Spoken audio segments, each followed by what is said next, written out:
This program is rated GE. Content carried in here is suitable for general family viewing.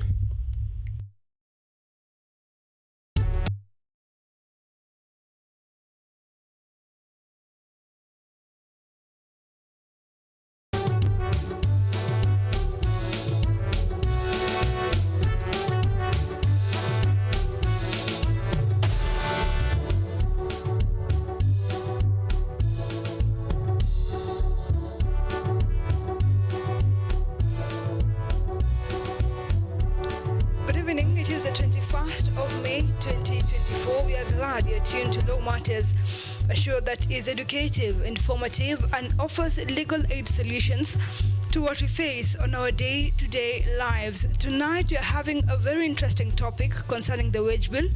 Of course, coming weeks after we had the third wage bill conference here in the country to talk about the magnitude of the wage bill and the implications of that particular wage bill here in the country. And what an opportune time to talk about it when the country is talking about the budget and the finance bill. Of course, looking at how the wage bill gets into that particular scope. My name is Irene Mwangi. Remember, you can send in your questions and feedback on our social media platforms at KUTV Kenya Facebook, at KUTV Kenya YouTube, and KUTV_Kenya on Twitter. But before we start on this particular topic, let me allow my guest to introduce himself kindly. Good evening, Irene. My name is Claudio Mutua. I am an advocate at Sian Mutua Advocates. I also serve as a fellow at the Center for AI and Digital Policy, and I am glad to be here. Yes, we are glad that you made time, of course, for this particular topic that the country is trying to be a bit more intentional in terms of talking about it and the implications surrounding that.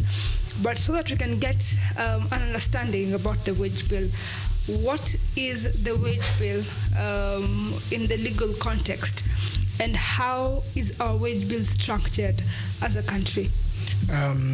When we speak about the wage bill, the term itself is more political and policy-based than a legal term. We don't have a legal definition for a wage bill. Okay. We have legal definition for wages under the Employment Act. Mm-hmm. And then in the Constitution, we have the term remuneration used severally. Okay. But anyway, in policy terms, when we talk about the wage bill, we are talking about the totality of all remuneration that is paid by the national and county governments to the various people employed by it. So this will verge from the politicians at the very top, the president, his deputy, county governors, MPs and such, to the janitor at the bottom if they are employed by the county or national government directly. Okay. We may also expand it to include people employed by parastatals. But in the case of parastatals, it is a bit tricky. It only becomes part of our national wage bill when we start considering that most of our parastatals are not self-sustaining. Yeah. So the government has to chip in once in a while or permanently for most of them to pay the wages of those people. Okay. Yes. Yeah. Okay. And when you're talking about that, most of the people perceive. I know you've given a term called remuneration. Most of the people perceive the wage bill to be about salaries, which I think maybe will be what the legal context will say remuneration in terms of what you pay into salaries and what have you. So where does the word recurrent expenditure come in when it comes to the wage bill? Because at this particular time when you're talking about the budget and you're talking about reducing the budget so that it is sustainable, most of the time they say recurrent expenditure is what is weighing down or increasing our budget. Is recurrent expenditure and the issue surrounding the wage bill one or more or less the same issue? I think the wage bill is part of our recurrent expenditure. Okay. Recurrent is what we spend year after year, probably week after week. So the wage bill is part of it, and unfortunately for our country, the wage bill is probably the biggest part of our current expenditure. We can look at the fact that currently we've had like a reduction of the level of wage bill to the revenue we collect. But currently the wage bill is roughly 43%. 43 point something. Okay. And then we have other recurrent expenditures like the debts we have to pay and such like. Okay. Yes. All right. Now, when the country is talking about reducing the wage bill by a certain percent, I know right now we moved, I think, from 47 to 35. I'm yet to check about the numbers. Yes. But when you're talking about reducing the wage bill, with the increase in terms of staff, either in the county or the national government, can that really be, can we term it as being intentional in terms of reducing the wage bill?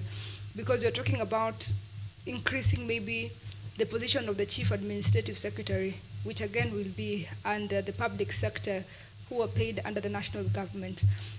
So when you talk about the reducing the wage bill, what essentially should now the country focus in terms of that particular reduction? I think that's a good question, considering at the end of the day, this may be a policy discussion and a legal one, but it's also very political.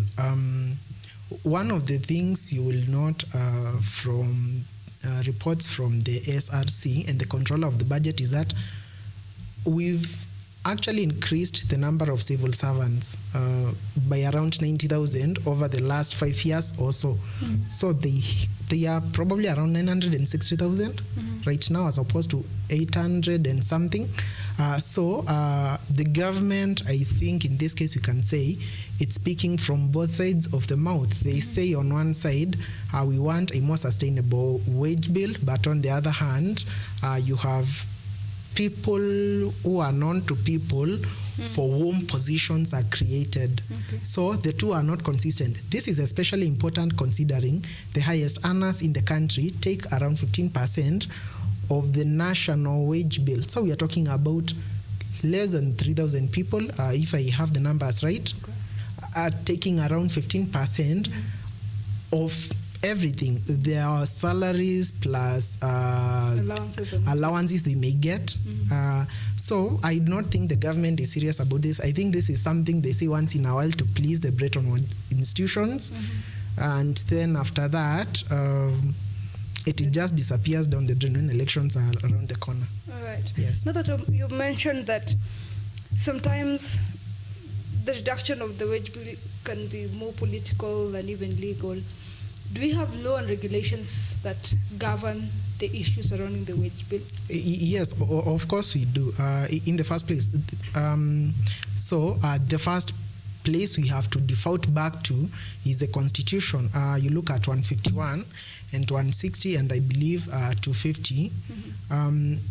Those are the offices for which we cannot reduce the amount they earn, because the law states that you can reduce the salary, the remuneration, not the salary, earned by the president and his deputy, the judges, and the heads of independent offices and members of commissions. Okay.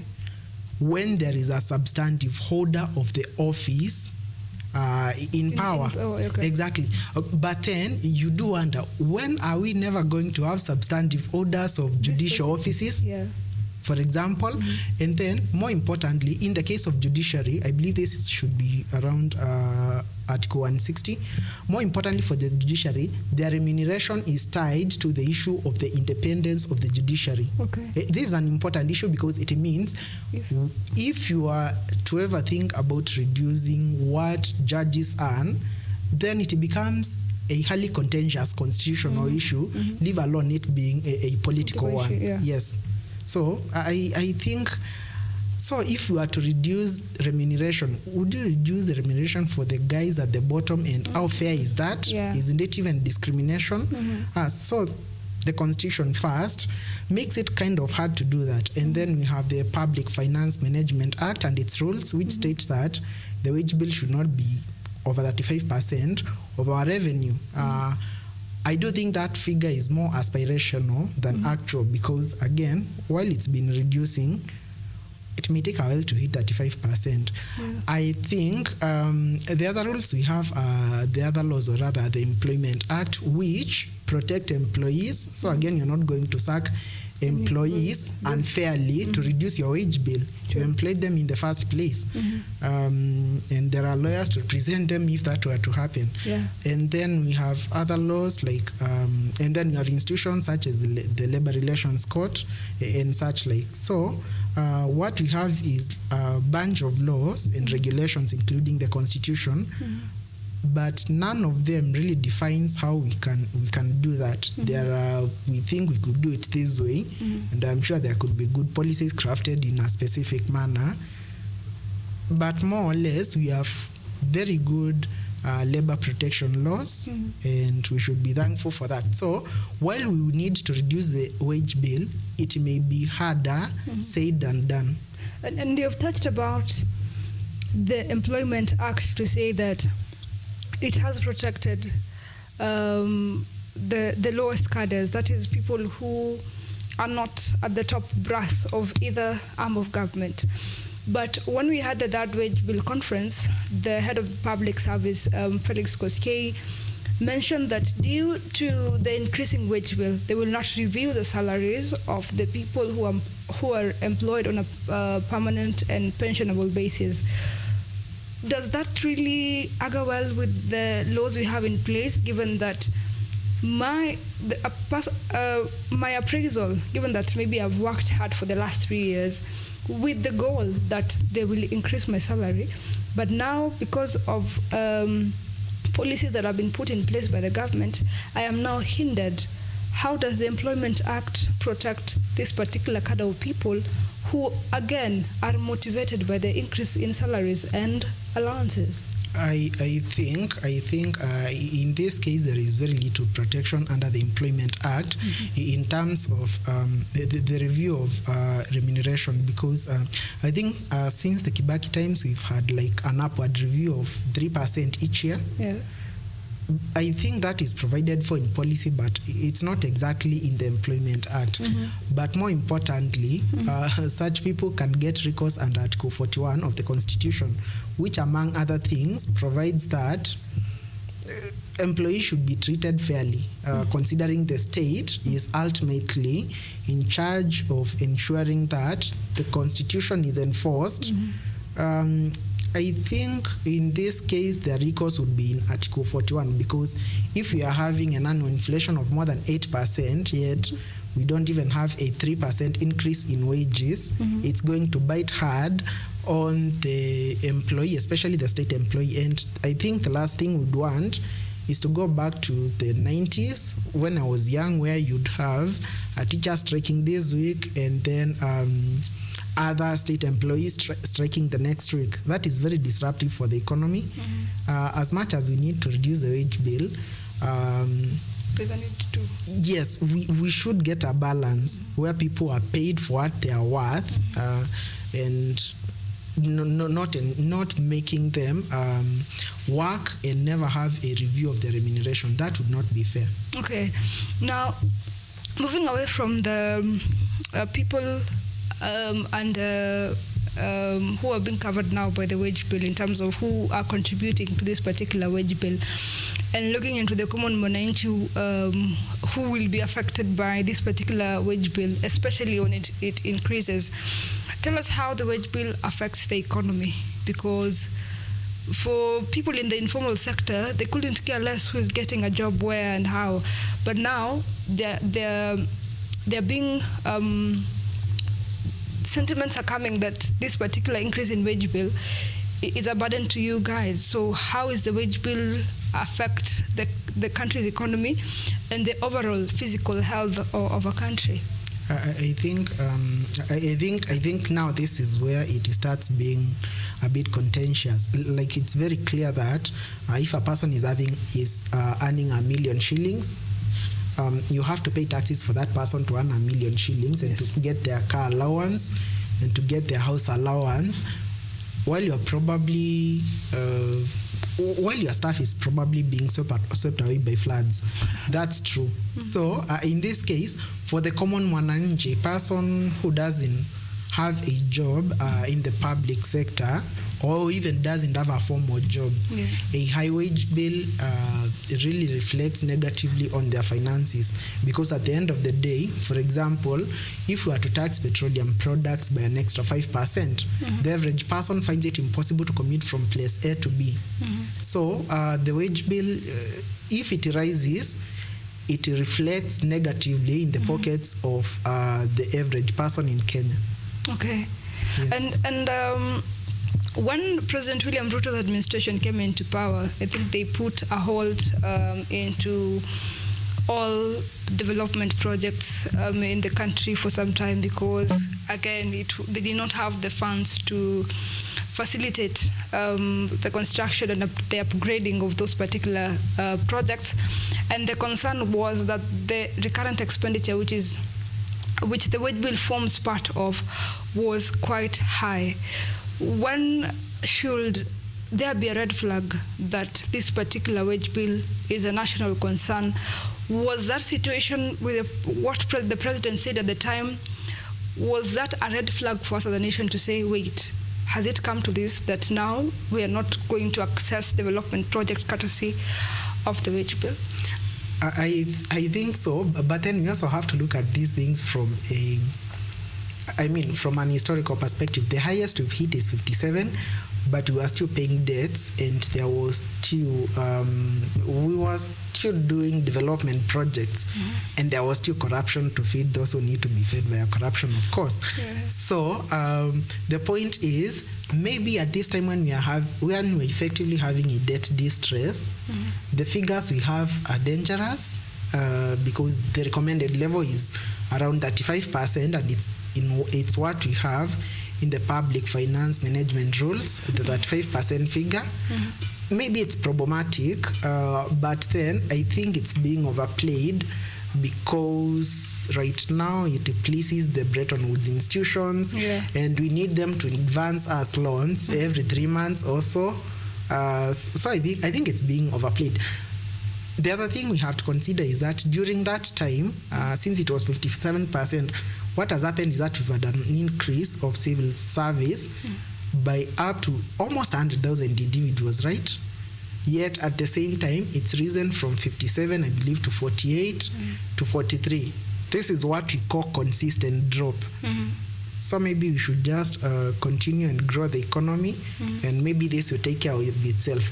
But on the other hand, to go back to your previous question, the higher the wage bill, the unfairer it is for everyone who doesn't work for the state, especially if that person is in formal employment. They have to pay more taxes to fund people who work for the state. All right.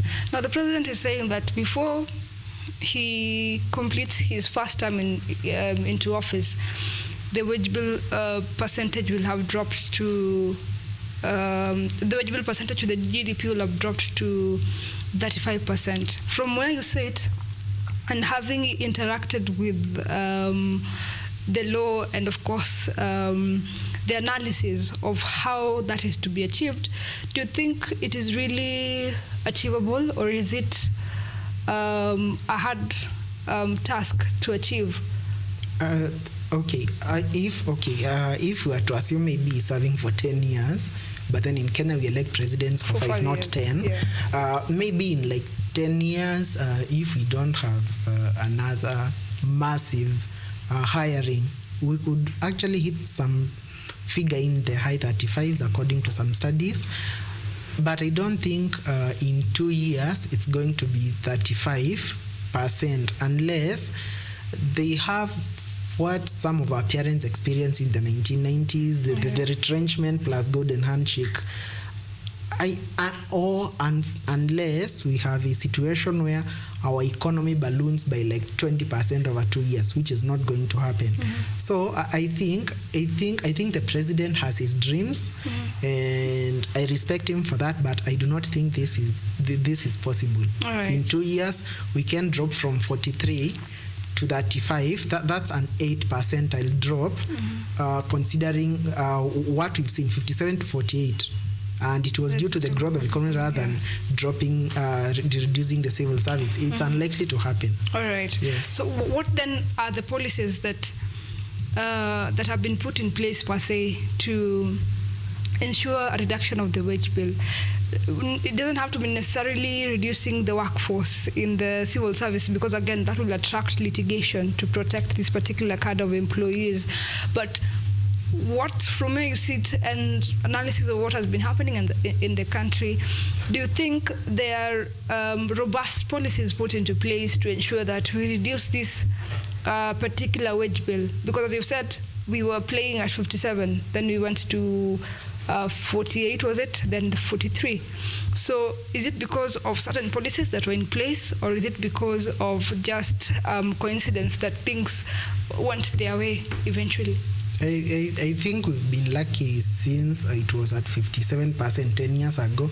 The economy has by and large grown by small margins, but growth all the same. So maybe this is not a policy, but the biggest factor has been economic growth. Okay. Because we've been hiring more people and wages have been increasing, I think, as they should, considering the inflation and such other things. So the closest we have to a policy on that is the Public Finance Management Act and the rules under the Act, which again provide for a figure of 35%. The policies the state has set itself actually should have led to an increase in the wage bill by large margins. I am sure there is a policy reason for the hiring of CASs, but whether there is a policy reason or not, these are people who are not formerly in the wage force and now they are. Okay. I am sure there are reasons for hiring other people who are not hired before then. We've hired teachers, we've hired other people. So the point is that I do not think there is any policy consistency that seeks to reduce the wage bill. I think it's something we have a conference, I think roughly every 2 or 3 years, and then we congratulate ourselves because it's reduced. But it's not reduced. Yes, the reduction is because there has been some slight economic growth. Which the ripple effect is then reduction. Exactly, yes. No, not because we have some policies we should be high-fiving each other over. Thank you so much, Advocate Mutua. With that, we'll have to take our first break, but we'll be back with much, much more. Do stay with us.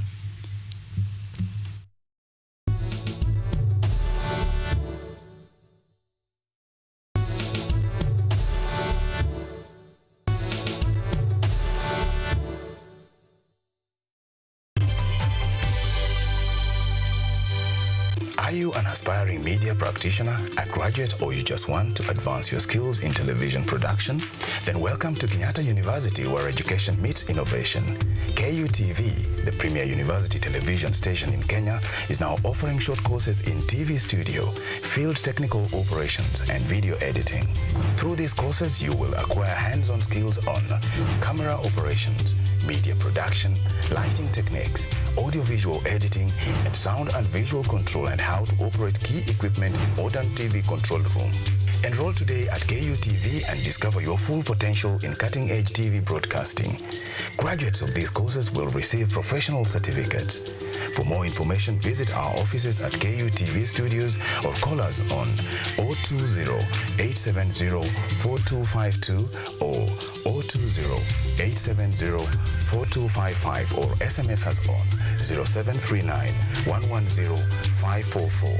KUTV, a new experience.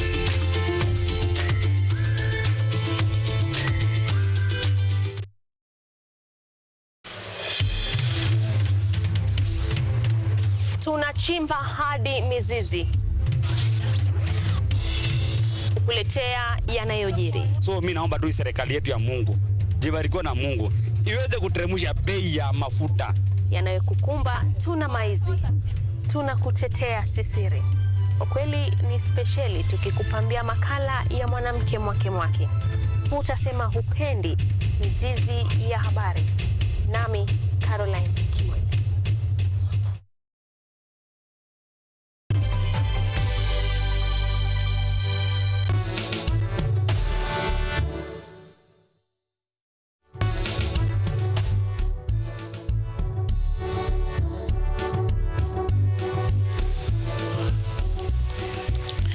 Thank you for staying with us. You're watching Law Matters. Tonight we're talking about the issue of wage bill. We concluded the first segment looking at the preamble in terms of what the law says concerning wage bill in Kenya. And now we're looking into the institutions mandated by the law to look into the issue of wage bill in the country. Now, Advocate Mutua, we cannot talk about wage bill in the country without talking about the Salaries Remuneration Commission, commonly known, abbreviated as SRC. And most Kenyans, when you talk about the wage bill and scream out loud how it is increasing, they will always point an accusing finger at SRC. What is the mandate of SRC when it comes to taming the increasing wage bill in the country? The SRC is one of our constitutional bodies, and it was created specifically in Article 230, specifically to review salaries, ensure that we pay workers fairly, those who work for the state, but also ensure that we don't have a ballooning wage bill. Okay. So about the finger being pointed, I think it's fair that the finger is pointed because most people will say that the SRC has been by and large ineffective in containing the wage bill. Again, we've said that we've had a drop, but it's mostly due to economic growth. So we're wondering, since 2010, what has the SRC really done in terms of helping manage the wage bill? We know for a fact that they do periodic reviews. We've seen them, and the periodic reviews are very good for the civil service. But other than that, they've been toothless, for example, in ensuring that the civil service does not continue ballooning in and itself, as opposed to the wages that are paid, which I don't think are extra except for the highest levels in government.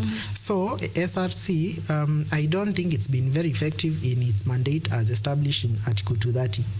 Yes. And why is this the case? Is it because of lack of being, being empowered to do their mandate? Because again, sometimes you will see them looking to tame the wage bill by members of parliament, and members of parliament will tell them, we shall see. You'll bring your budget before the floor of the house. We will not pass your budget. Is it because they're not independent as they ought to, or is it because of lack of effective commissioners to hold that particular commission, or is it because of lack of goodwill generally by the three arms of government? I think the SRC, I think the commissioners do their best. Okay. And since their tenure is protected and all that, and their salaries can be reduced and all that, I think they do their best. What we have in Kenya is consistently a lack of political goodwill, and the fact that Parliament has shown zero inclination in itself to help with these issues, because at the end of the day, we are democracy. Everything has to go through Parliament. If the SRC is to publish rules, they have to go through Parliament. If we were to have Parliament reduce its wages, it's an issue of basically both the Parliament but also the executive. The executive and Parliament have been mostly unwilling to do anything to help the SRC. So I think when it was created, it was not a toothless bulldog. The bulldog had teeth. And then over time, the teeth have been pulled out by Parliament and the executive with each succeeding election cycle. Yes. The more we have seen different policies, we cannot talk about reducing the wage bill without talking about legislations in place. And I know you've mentioned the Constitution touches a bit about the wage bill in terms of protecting certain kind of people, the PFM Act in terms of what should be the required percentage. But have they been an act of Parliament that has seen how this situation is getting out of control, and they've put a law in place to reduce the wage bill, of course cushioning the Mwananchi who will have to bear the burden of this particular wage bill? Not particularly. I think since the PFM and the rules which followed a few months, or was it 2 weeks later, since the PFM, I do not think we've had any substantive law that we can resort to. We have the Public Finance Management Act, And then after that, it's SRC Act. But then the Act mostly constitutes the SRC as a body and gives its powers, as opposed to giving it any substantive powers in and itself, other than what is contained in the Constitution. So we're in a situation where, no, we do not have any laws that seek to do that. In recent times, we've had some things that were supposed to help with that, but then they also raise questions. For example, I heard Waziri Kuria the other day more or less suggesting that there could be wage cuts. Okay. Wage cuts in Kenya, I don't think they are politically feasible, leave alone whether or not we could pass the law in Parliament. Number one, Parliament itself has shown zero inclination to take a wage cut. I wasn't very young when Marende declared that if you are philanthropic enough, then you can get yourself taxed. Okay. And then I think either last year or the year before, there was something about taxing a certain wage, I think of $1 million. And then if you're earning over $1 million, I think you'd have, after taxation, you'd have earned substantially less than if you're earning just slightly under $1 million. Yeah. So what did our August House do? They trimmed their salaries by very little bit so that they earn less than $1 million, so that their taxes don't spike. Yeah. So if they can't take taxation, I mean a wage cut through taxation, I do not think they are ever willing to do anything that's substantive. Under the Kenyatta administration, I think there was what I would call a unilateral declaration by Kenyatta that everybody in the higher levels of executive was take a wage cut. And I think in his speech he also included the judiciary, which is not going to happen under Article 160. It's just out of the question. Yeah. So after the declaration, I think there was like a lot of fire and heat in like the first 1 or 2 weeks. And then a few months later, we realized nobody took a wage cut. Nobody at all. So what we have is both the executive and Parliament is just clear. We won't do it. The executive pretends a bit, but and then later we find nothing happened. Yeah. Yes. Then can we say that it's a failure by the Legislative House, given that they have not done their part to put in place law mechanisms to cushion the mwananchi, which is actually their role in all of this? I think we could blame them, but mostly because of the way our government is constituted. There is a majority and then there is a minority. And at this time, and even during the last administration, the majority basically was the party of the president. Yeah. If you are the majority and you're also the party of the president, you have a lot of power to make changes. If you're willing to, because you'll pass the law, the president will sign it. But you've not seen that. Yeah. So I think we blame both Parliament and the executive for lack of policy initiative. We have to remember that a substantive number of our legislation originates from the executive via the Attorney General. Yes. So if something was to be done, it could be done via private member's bill. Or through... Exactly, but it's not happened. All right, it's very unfortunate. But we touched a little bit about taxes and reducing the wage bill through taxation mechanisms. The finance bill, which is now an Act 2023, and also now the finance bill 2024, we have had a lot of hue and cry, especially by people in the public service, concerning the reduction of the shrinking of their payslip because of the taxes that are, introduced in every finance bill. Now we are facing the second one. Can we give a round of applause to the president for introducing these particular taxes? Because, for one, they will reduce the wage bill through taxation, especially people of the public service who take up most of the revenues that we collect as a country. I think there are many ways to look at this, but that could be one of them. We could say that Peter giveth and Paul taketh in this situation.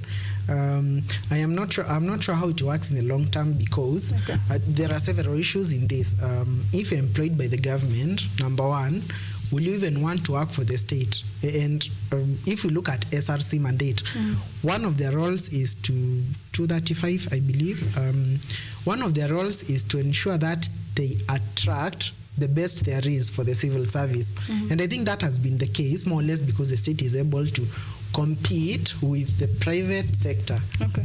Because if the state does not compete with the private sector, then we want to be served by people who are competent, in short, right? So I think there is one way where you can say that the state is taxing people whom they barely pay well enough. So this is like taking some of the money back. There is that. The other one is that people are going to find it harder and harder to even invest in Kenya because remember, for example, with the housing levy, what happens is that the percentage is remitted by both the employer and the employee. Yes. So we're increasing the cost of doing business in Kenya with every subsequent taxation. And now speaking of the new bill, I think the new bill is will be as contentious as the last one. Yeah. But I do think what the state has been doing is that they make these outrageous proposals and then they trim them back a bit so that the public feels like they want something. For example, the car tax. The car tax has been contentious for a manner of reasons. I agree that cars are middle class, is a middle class issue. Yeah. The average person takes a matatu, right? Yeah. I agree that maybe we could tax cars and then fund social programs. I agree. But then there are basically two ways in which you do taxation, with a tax income or wealth. So a car is not an income, right? Yeah. I mean, you don't earn anything from your car. It's more of a wealth. Exactly. So let's say it's a wealth tax. But then again, you realize that the state has ensured that this tax does not touch the guys at the top.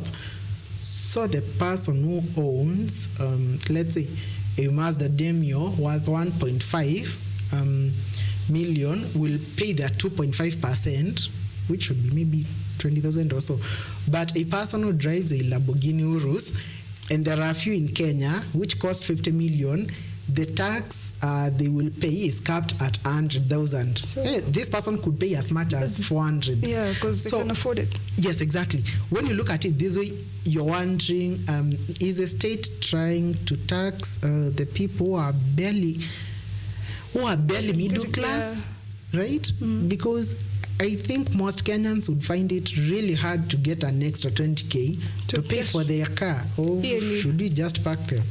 So we have this issue where you could give it all manner of interpretation. I think I would be more agreeable with, for example, the car tax proposals if everybody was taxed evenly, so that if you have a car worth 500 million, you pay 2.5% of 500 million, rather than the guy who has a car worth 20,000 paying his 250, while another guy is capped at 100,000. Okay. So I think those are some of the questions that maybe we'll get an explanation on once they finalize the public participation and the formation of that particular bill. Exactly. Yes. Of course, that is a discussion you can have a little bit later once the whole picture comes into the Finance Bill 2024. Exactly. But now let's jump into the public unions and the role they play in terms of either increasing or reducing the wage bill. Most of the time we see doctors on a strike, teachers on a strike, agitating for better remuneration in terms of allowances and salaries, but we do not sit back and realize that, by the way, whatever they're agitating for, it will come back to us because of the increase in their salaries and what have you. What is the role of the public unions in terms of the issues surrounding the wage bill? Do they worsen it, or do they at least give it a leveling balance ground? I think with public sector unions, trade unions, or rather, as in any trade union anywhere in the world, your role is to get as much as you can from your employer for your members. For example, if all lawyers were employed by the state and we had a law trade union of Kenya, what I would want is for them to ensure that I earn as much as I can. right? So what happens is that because they are negotiating for their members and not the public, remember they do not represent the public, they represent their members. Yeah. Because they are negotiating for their members, you of course, what they do is that they make it worse. They obviously make it worse because with every subsequent increase in salaries for a public sector employee, which I think most of the times they deserve, comes the taxation bit. You increase the salaries and then the salaries have to be funded, so you tax people. So the tax money can... Exactly. So the charge on the public expenditure keeps on increasing as public sector trade unions increase their demands and they get them. Okay. Yes. So how does the wage bill affect the public service employees and the private service employees? Because currently, people in the public service have been like, by the way, this wage bill, we are part of people reducing it because now our pay slips are being graded by this administration. The private sector will be saying, for the longest time, we have been holding up this particular wage bill in terms of what we bring to the economy that will translate in the more revenues that will go to payment of salaries. So how does the wage bill, cut across these two particular cadres? I think as it is, everybody pays taxes in Kenya, especially if you're in the formal sector. If you're in the informal sector, you pay taxes in other ways. Yeah. But anyway, I think both sides are okay in saying whatever they say. It's true that, again, most of government taxes come from the private sector, whether from employees or VAT or excise duty or whatever it is. So maybe a person at Safaricom who sees 40% of the income disappear, the first thing they'll think is that, okay, this is funding someone who works for the state. Yeah. That could be true. It can, or it may not be true, because it's not like we have a straight line from a person being taxed directly to the money going to another person. Sure. Yes, that's true. But on the other hand, again, if our public wage bill was let's say 10%, that would reduce the number of taxes, the number and amount of taxes people have to pay. So it's true. It's true to some extent. You pay taxes, you fund the state, but the state also includes its employees. Okay. Yes. All right. Thank you, Advocate Mutua. With that, we'll have to take our second break, but we'll be back with more, of course, closing this particular discussion. Remember to send in your questions and feedback concerning this particular show, and they will form that part of our discussion. Stay with us.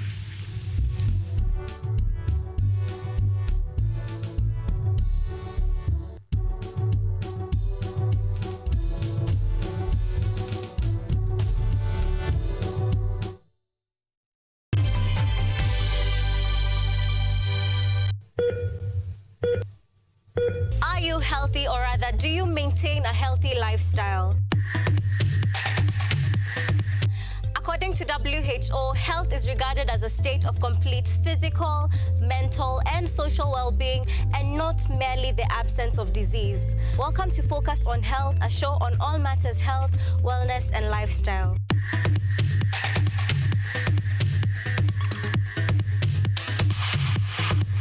On this show, we cover a wide variety of topics, inclusive of, but not limited to, dental, optical, mental, reproductive health, and so much more. Join me, Joy Bofenda, every Thursday at 7:30 p.m. on KUTV for compelling insights and discussions on all matters health. See you then. Focus on Health, your weekly dose of health and wealth information on KUTV.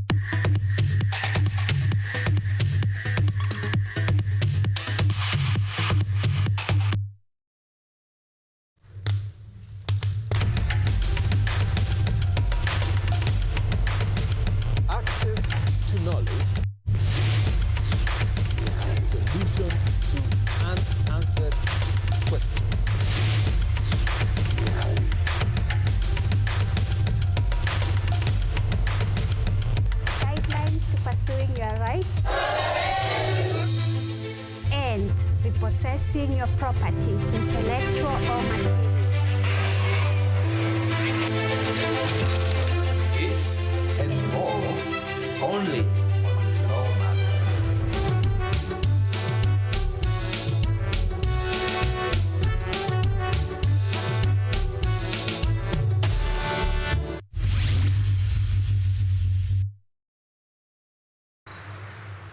are powerful and influential. They make decisions in politics, education, finance, agriculture, health, sports, and all aspects of human life. But the impact of their decisions falls on you, the common citizen. KUTV Primetime News Thursday. We ask bold questions and pursue answers to the core to bring you closer to the story. We couldn't have it any other way. Join me, Auma Evans, as I raise matters of social concern to raise your voice from the background to the foreground. Every Thursday and Saturday at 9 p.m. only on KUTV.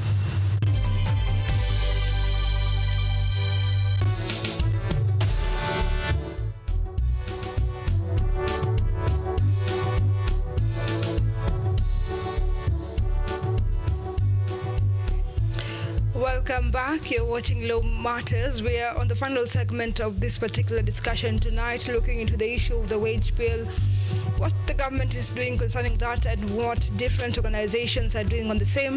Of course, in this particular segment, we are bringing the discussion to a close, looking into the challenges and also what are other countries doing concerning the wage bill and what should we embrace as a country moving forward. But before Advocate Mutua, we get into the challenges and, what we should adopt as a country. Have we really been transparent in terms of determining the wage bill? Because the issue of numbers and the government and accountability has really been a wild goose chase, so to speak, when we demand answers. Of course, looking at into the issue of the public debt, sometimes the Treasury will not want to be committal in terms of giving the accurate number concerning that. When it comes to the wage bill, have they been transparent in determining and actually giving details on what we are facing as a country at the moment?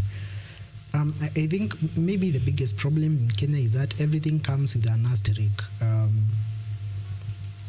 And it's really not possible to tell whether there is complete transparency. But some things are apparent in that, for example, we know in quite a few counties, especially during the first administration that started in 2010, up to like a quarter of the workforce would be what we call ghost workers, which I think is a name. That's very fair.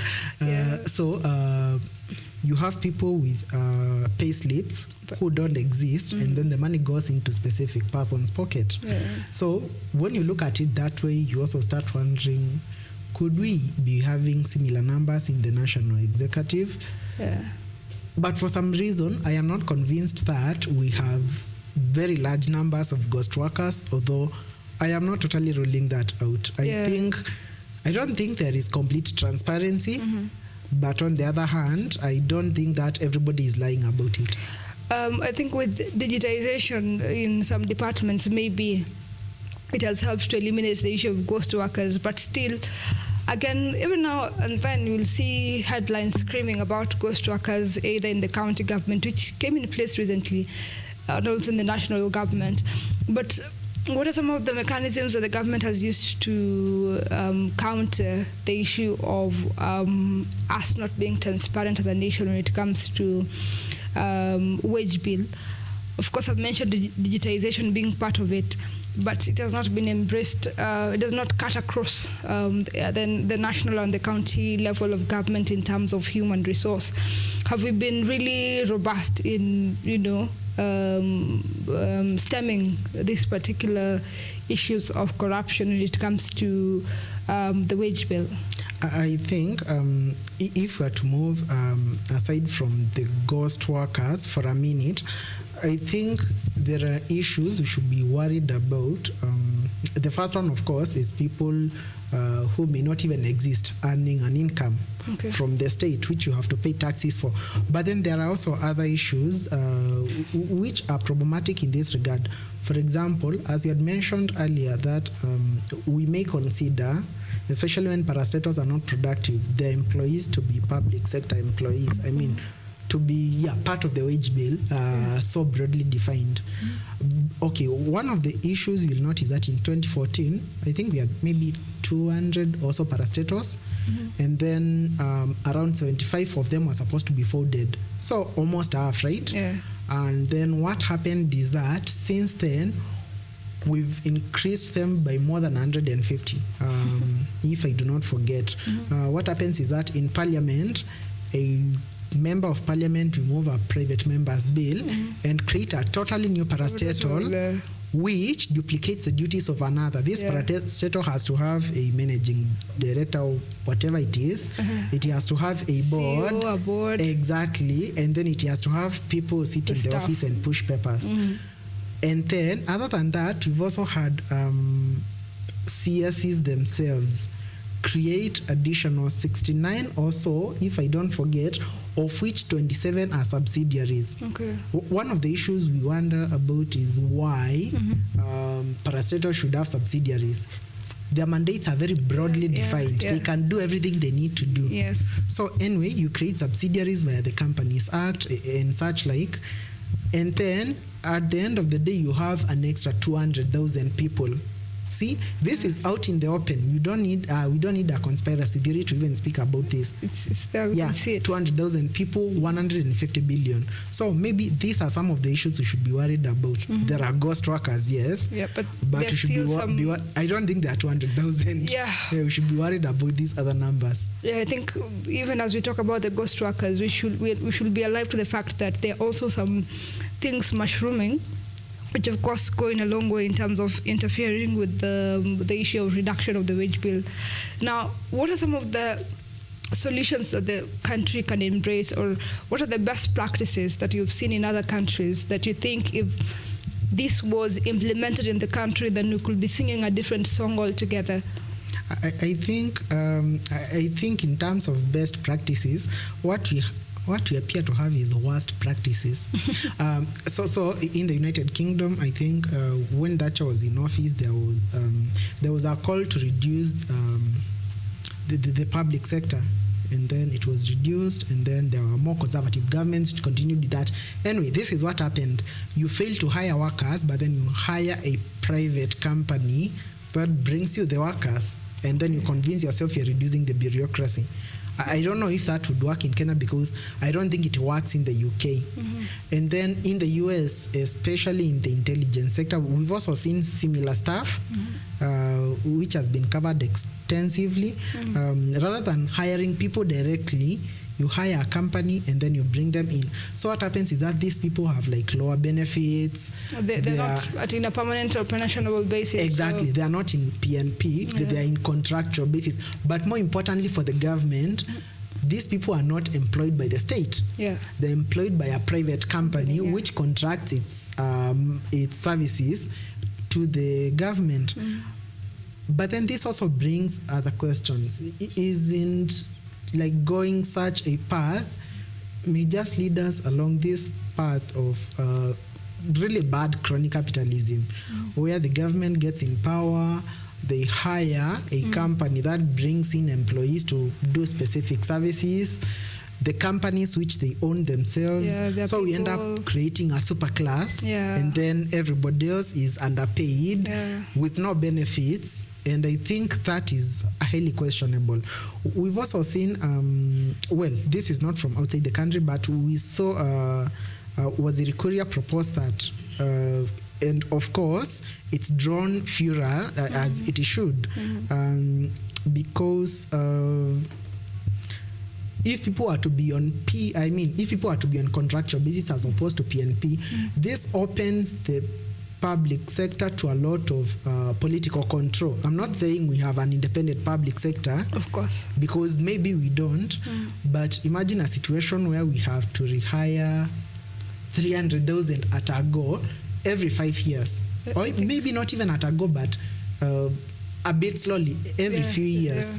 The public sector would become totally political, because you wouldn't get in until you knew who needs to get you in. And I think that's a questionable one. We've also seen proposals that we stop the revisions annually. Again, I think if we are to stop the revisions annually, because the revisions are tied to specific stuff, like they are not tied to anything.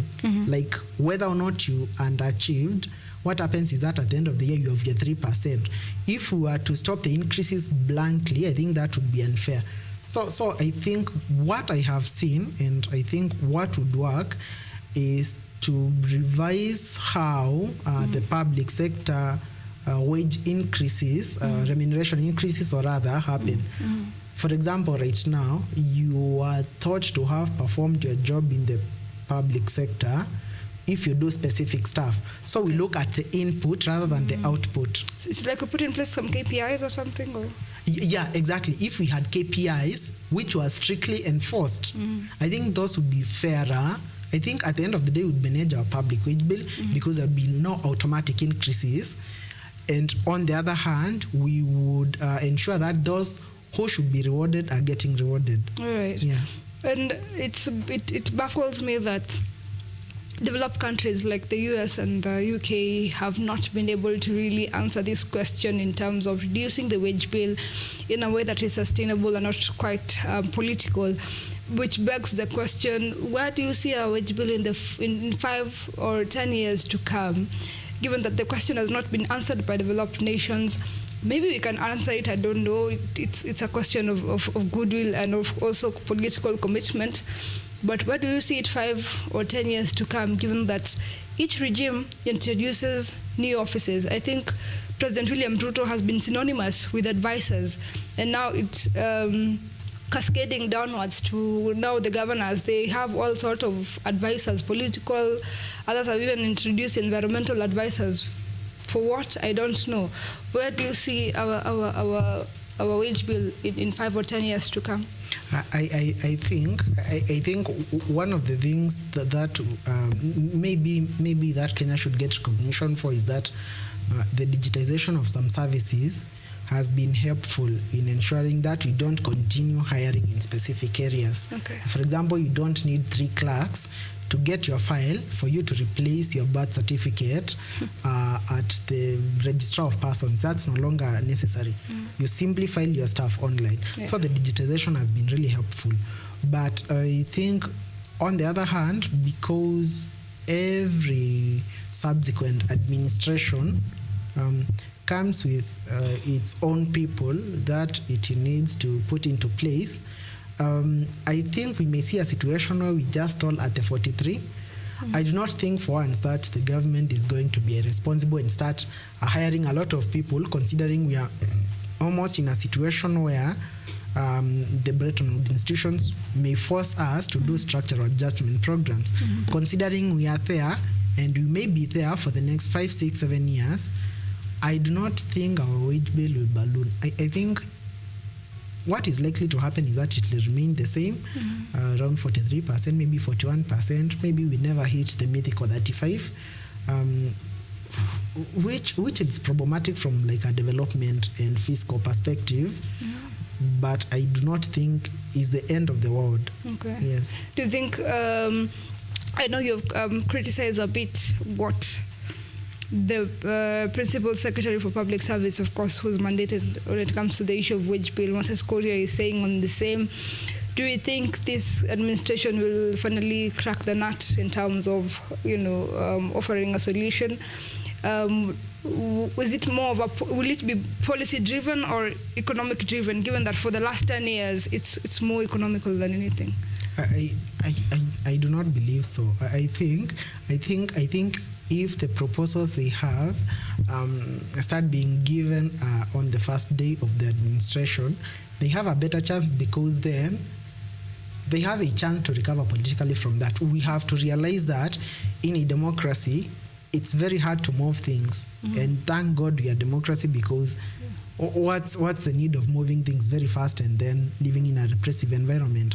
So I think, for example, proposals like the contractor as opposed to PNP, I do not think that is going anywhere, because 1 million votes is too much. It's too much. Yes, I do not think that is going somewhere. Maybe we have a situation like we had with teachers a few years ago, where they initially be offered a contract then they will and then slowly, yes, but then not realize that this is not good and they threaten to strike. So again, that proves that the entire discussion around contracts, unless we go the UK and US way, where some people work for the state, don't work for the state. They work for companies contracted by the state.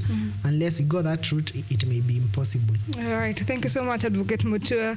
We'll have to conclude this particular discussion because of time, but a really interesting perspective you've given concerning what the government should do, the policies gap we have in the country, and of course that other countries have failed. Maybe we can try and find the solutions on the same. Many thanks for making time.